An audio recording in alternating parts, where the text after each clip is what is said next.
Hey everybody, I hope you're having a wonderful day. If you remember in our last video series, we talked about this pelvis.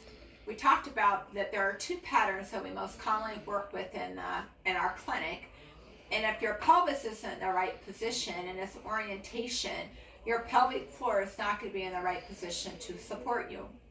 In our last video blog, we talked about a pelvis that is oriented to the right. And if that pelvis is oriented to the right, if I flip my model upside down here, you can see that you're going to have an asymmetrical pelvic floor. And if your pelvic floor isn't in the right position, you're going to have muscles on the left and the right side that are going to support your bladder or to help out with defecation differently. So what we're going to talk about today is just a really simple technique or a demonstration that I could do to help you if you have a right-oriented pelvis.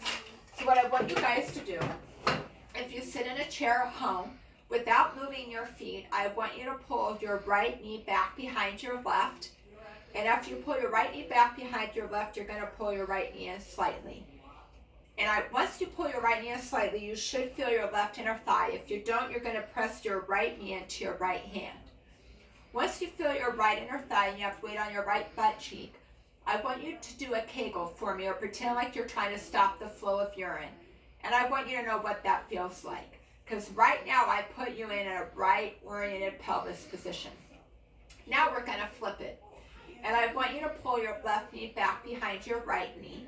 And I want you to pull your left knee in towards your right hand.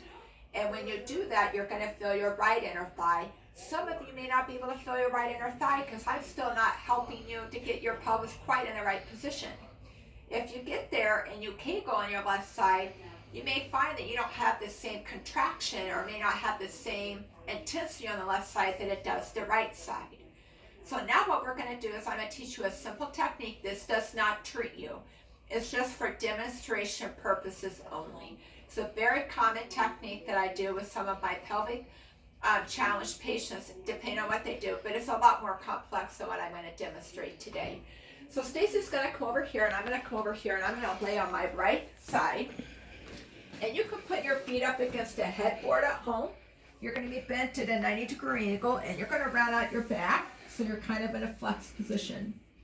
You're going to put a ball between your knees, and if you don't have a ball at home, you can use a rolled towel.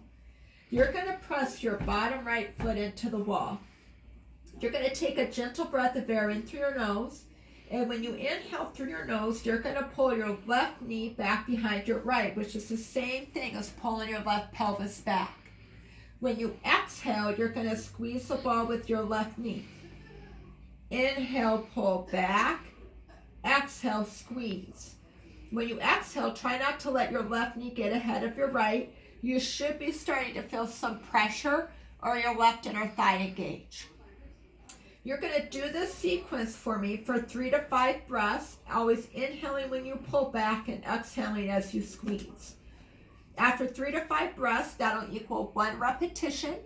You're going to line your knees back up together, and you're going to start all over again, and you're going to complete 3 to 5 repetitions total. After you're done doing that, I want you to come back over, and I want you to come over here, and I want you to do what we started with our little simple test today. And I want you to pull your left knee back behind your right. Pull your left knee in. You should have a better ability to find your left inner thigh. And then I want you to Kegel. And you might find that your pelvic floor muscles are now in a better position to help to support your body because you have your pelvis aligned in a different position. Remember, this isn't going to treat you, but it's a simple demonstration about trying to help if I could get your pelvis in the right position to get the correct muscles to fire for you. This is your healthy tip for today. Remember, we are different because we are looking at the orientation of your pelvis in the biomechanical position so that frame around your trampoline is in the right position so that pelvic floor can function. Have a great day.